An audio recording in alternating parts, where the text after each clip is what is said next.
অজানাকে জানার, অচেনাকে চেনার আকাঙ্ক্ষা মানুষের চিরদিনের।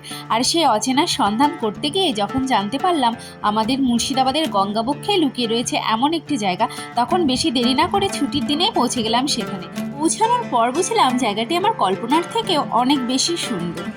আসলে এটি একটি হেরিটেজ প্রপার্টি, যার নাম হাউস অফ সেহেরবাড়ি, যেখানে নির্দ্বিধায় ফ্যামিলির সাথে বা প্রিয়জনের সাথে খুব ভালো একটা সময় কাটানো যায়। জায়গাটিকে আপনারা রিসর্ট, রেস্টুরেন্ট, এমনকি মিউজিয়াম হিসেবে ভিজিট করতে পারেন। তার সাথে সাথে উপরই পাওনা হচ্ছে কোনো স্পেশাল ওকেশনকেও এখানে আপনারা নিজের মতো করে সেলিব্রেট করতে পারবেন। জায়গাটিকে আমরা মিউজিয়াম হিসেবেই পরিদর্শন করেছিলাম। টিকিট ছিল 50 টাকা। প্রথমে গ্রাউন্ড ফ্লোর থেকে আমরা শুরু করলাম, যেখানে ছিল কনফারেন্স হল, জিম, পার্লার। আর এখানকার বৈশিষ্ট্য কি জানেন? এখানকার প্রত্যেকটা জিনিসই বানানো হয়েছে ওয়েস্ট মেটেরিয়াল দিয়ে। কিন্তু ওয়েস্ট মেটেরিয়াল দিয়েও যে এত সুন্দর ঝাঁ চকচকে ডেকোরেশন করা যায়, সেটা এখানে না আসলে বুঝতে পারতাম না।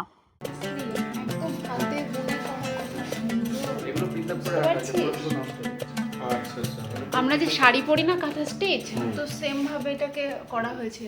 এখানে কিন্তু শরীরচর্চার পাশাপাশি রূপচর্চারও সুন্দর ব্যবস্থা রয়েছে। স্থানীয় মানুষজনরা চাইলে এখানে একটা নির্দিষ্ট টাকা পে করে অ্যাডমিশন নিতে পারে জিমের জন্য, আর চাইলে কিন্তু পার্লার থেকেও ট্রিটমেন্ট নিতে পারে।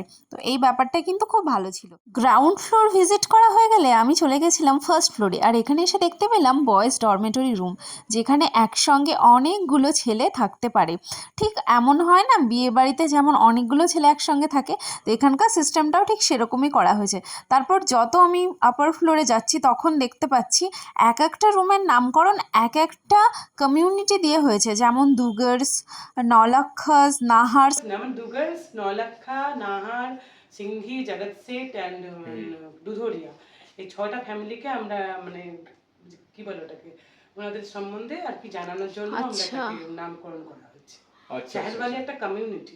ওনারা আপনাদেরকে এত সুন্দর করে গাইড করবেন যে আপনারা প্রত্যেকটা বিষয় সম্পর্কে পুঙ্খানুপুঙ্খ ধারণা পেয়ে যাবেন। আর তার সাথে সাথেই আমি এখানে দেখতে পেলাম পুরনো দিনের অনেক চিঠিপত্র, তার সাথে সাথে যুদ্ধের সময় যা যা জিনিসপত্র ব্যবহার হতো, এবং আরও নতুন ধরনের কিছু কালেকশন, যেগুলো দেখে কিন্তু আমার চোখ ধাঁধিয়ে গেল। তারপর জানতে পারলাম এখানে ওনাদের পার্সোনাল বোটও আছে, যেখানে কিন্তু আপনারা অনেক সেলিব্রেশন করতে পারেন চাইলে। এরপর আমি প্রবেশ করলাম আরও একটা রুমে, যেটার নাম হচ্ছে নাহার্স। নাহার্স কমিউনিটি দিয়ে এই রুমের নামকরণ করা হয়েছে। এখানে আমি একটা বিষয় লক্ষ্য করলাম, প্রত্যেকটা রুমের নিজস্ব কালার কম্বিনেশন আছে। এর মাধ্যমে প্রত্যেকটা রুমেরই কিন্তু নিজস্বতা বজায় থাকছে। আর তার সাথে সাথে দেখলাম সেন্ট্রাল এসির ব্যবহার, যেটা সত্যি আমাকে চমকে দিয়েছে। প্রথমে ভেবেছিলাম হয়তো রুমে এসি নেই, কিন্তু এখানে রুমে এসিও আছে, এমনকি রিমোট সিস্টেমটাও খুব ইউনিক। যাই হোক, তারপর আমি পুরোটা পর্যবেক্ষণ করতে লাগলাম। এখানে খুব সুন্দর এআই এর ফটোগুলোকে ইউজ করা হয়েছে, আর তার সাথে সাথে রুমের ডেকোরেশনগুলো দুর্দান্ত। তারপর আমি পর্যবেক্ষণ করলাম সর্বশেষ রুম, যেটা হচ্ছে গার্লস ডরমেটরি। তো গার্লস ডরমেটরিটা পুরোপুরি গার্লসদের জন্যই যে বানানো হয়েছে, সেটা আপনারা চারপাশের ফটোগুলো দেখলেই বুঝতে পারবেন। আর তার সাথে সাথে কালারটা পার্পল কালার, জাস্ট অসাধারণ। এখানে কিন্তু খুব সুন্দর একদম মডার্ন শাওয়ারেরও ইউজ আছে, যেটাও খুব ভালো লাগছে দেখতে। তারপর আমি পৌঁছে গেলাম ওনাদের ইনহাউস রেস্টুরেন্টে, যেখানকার ইনোভেটিভ ইন্টেরিয়র দেখে আমার মাথা ঘুরে গেল। উল্টানো নৌকাশ মধ্যে দিয়ে ঝোলানো হয়েছে বাল্ব, এটা কিন্তু সচরাচর কোনো জায়গায় দেখা যায় না। তারপর এখানে আছে একটা মিউজিক সিস্টেম, আর তার সাথে সাথে এআই ফটো ফ্রেম এবং নানান ধরনের জাহাজের কালেকশন। এখানে আপনারা চাইলেই দুপুরের লাঞ্চটা সেরে নিতে পারেন, তবে ভেজ অপশানই খালি অ্যাভেলেবেল পাবেন জেন কালচারকে ফলো করার জন্য। তারপর বারান্দায় এসে দেখি এখানে দুবাই স্টাইলে স্কাই ওয়াক করা হয়েছে, যেখানে কাঁচের মধ্যে দিয়ে আপনারা হেঁটে যেতে পারবেন। টেম্পার্ড গ্লাস যেরকম হয় না, সেরকম ভাবে করা আছে। আমার কিন্তু একটু ভয় লাগছে যেতে গিয়ে, তার মধ্যে হিল পরে আছি। অনেক বছর আগে ব্যবসা বাণিজ্যের উদ্দেশ্যে রাজস্থান থেকে শেহরওয়ালি কমিউনিটি এসেছিলেন আজিমগঞ্জে। আজিমগঞ্জ নাকি তখন শহর ছিল, আর সেই শহরেই তারা তাদের বিলাসবহুল জীবনযাপন করতেন।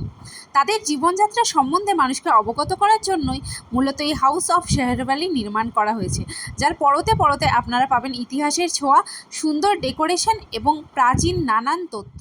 হাউস অফ শেহরওয়ালি ভ্রমণ আমার প্রায় শেষের দিকে।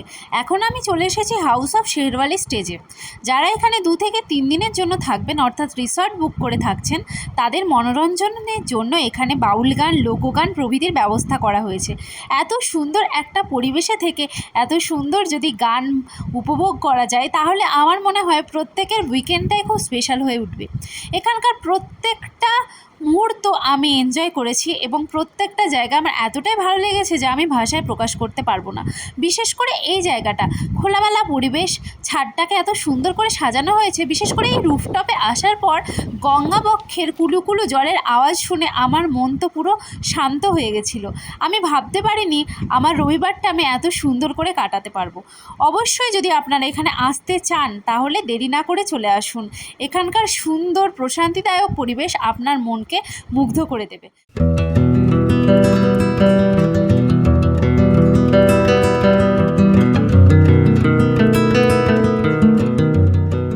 নবাবের শহর মুর্শিদাবাদে এত সুন্দর একটা অফবিট প্লেস আছে এটা আমার জানা ছিল না।